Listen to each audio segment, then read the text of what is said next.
মাত্র 1 বছর আগেও যাদের সম্পর্ক ছিল সোনালী অধ্যায়ের উদাহরণ, সেই ভারত ও বাংলাদেশ আজ যেন মুখ ফিরিয়ে নিয়েছে একে অপরের থেকে। সীমান্তে পণ্য ও মানুষের চলাচল তলানিতে, কূটনৈতিক যোগাযোগে শীতলতা আর পারস্পরিক সন্দেহ অবিশ্বাস। কিভাবে এমন হলো? 2024 সালের 5 আগস্ট বাংলাদেশের রাজনীতিতে নাটকীয় পট পরিবর্তন। শেখ হাসিনার ক্ষমতাচ্যুতি। দিল্লি, যারা বহু বছর হাসিনার সরকারকে ঘনিষ্ঠ মিত্র হিসেবে দেখেছে, হঠাৎ করেই হারিয়ে ফেলল তাদের সবচেয়ে নির্ভরযোগ্য সেতু বন্ধনকে। বিশেষজ্ঞদের মতে এই সম্পর্কটা গোটা দেশের সঙ্গে ছিল না, ছিল একজন ব্যক্তির সঙ্গে, শেখ হাসিনা। তার বিদায়ের পর সেই আস্থার সেতু মুহূর্তেই ভেঙে পড়ে।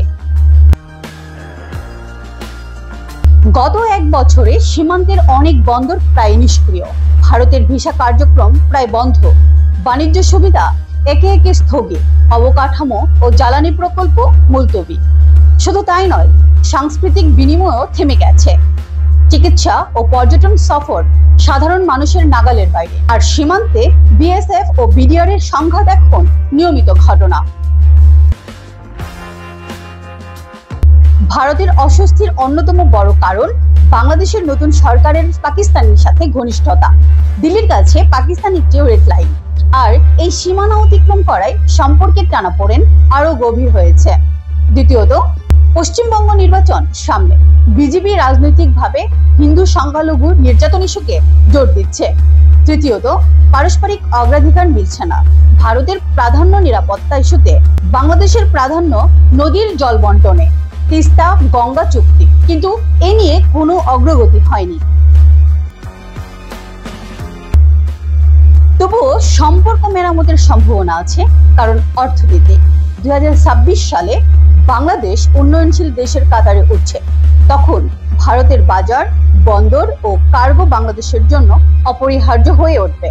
যেমন মাতারবাড়ি গভীর সমুদ্র বন্দর, যেখানে বাংলাদেশের নিজস্ব কার্গো সর্বোচ্চ 35%, বাকি 65% লাগবে ভারত থেকে। একইভাবে চট্টগ্রাম বন্দর কানেক্টিভিটি প্রজেক্ট, সবকিছুতে ভারতের ভূমিকা গুরুত্বপূর্ণ। বিশেষজ্ঞদের মতে, যদি দুই দেশ পারস্পরিক প্রয়োজন বুঝে এগোয়, সম্পর্ক আবার উষ্ণ হতে পারে। দিল্লি ও ঢাকা দুজনেই জানে একে অপরকে ছাড়া টেকসই উন্নয়ন বা নিরাপত্তা সম্ভব নয়। আজ সম্পর্ক শীতল, কিন্তু ইতিহাস বলে এই দুই প্রতিবেশী একসময় আবার কাছাকাছি আসবে। প্রশ্ন শুধু একটাই, প্রথম পদক্ষেপটা কে নেবে?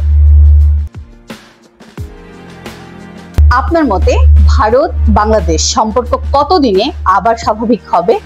কমেন্টে জানান। আর ভিডিওটি ভালো লাগলে লাইক দিন, আর ইতিহাস ও রাজনীতি বিষয়ক আরো বিশ্লেষণ পেতে সাবস্ক্রাইব করুন আমার চ্যানেল।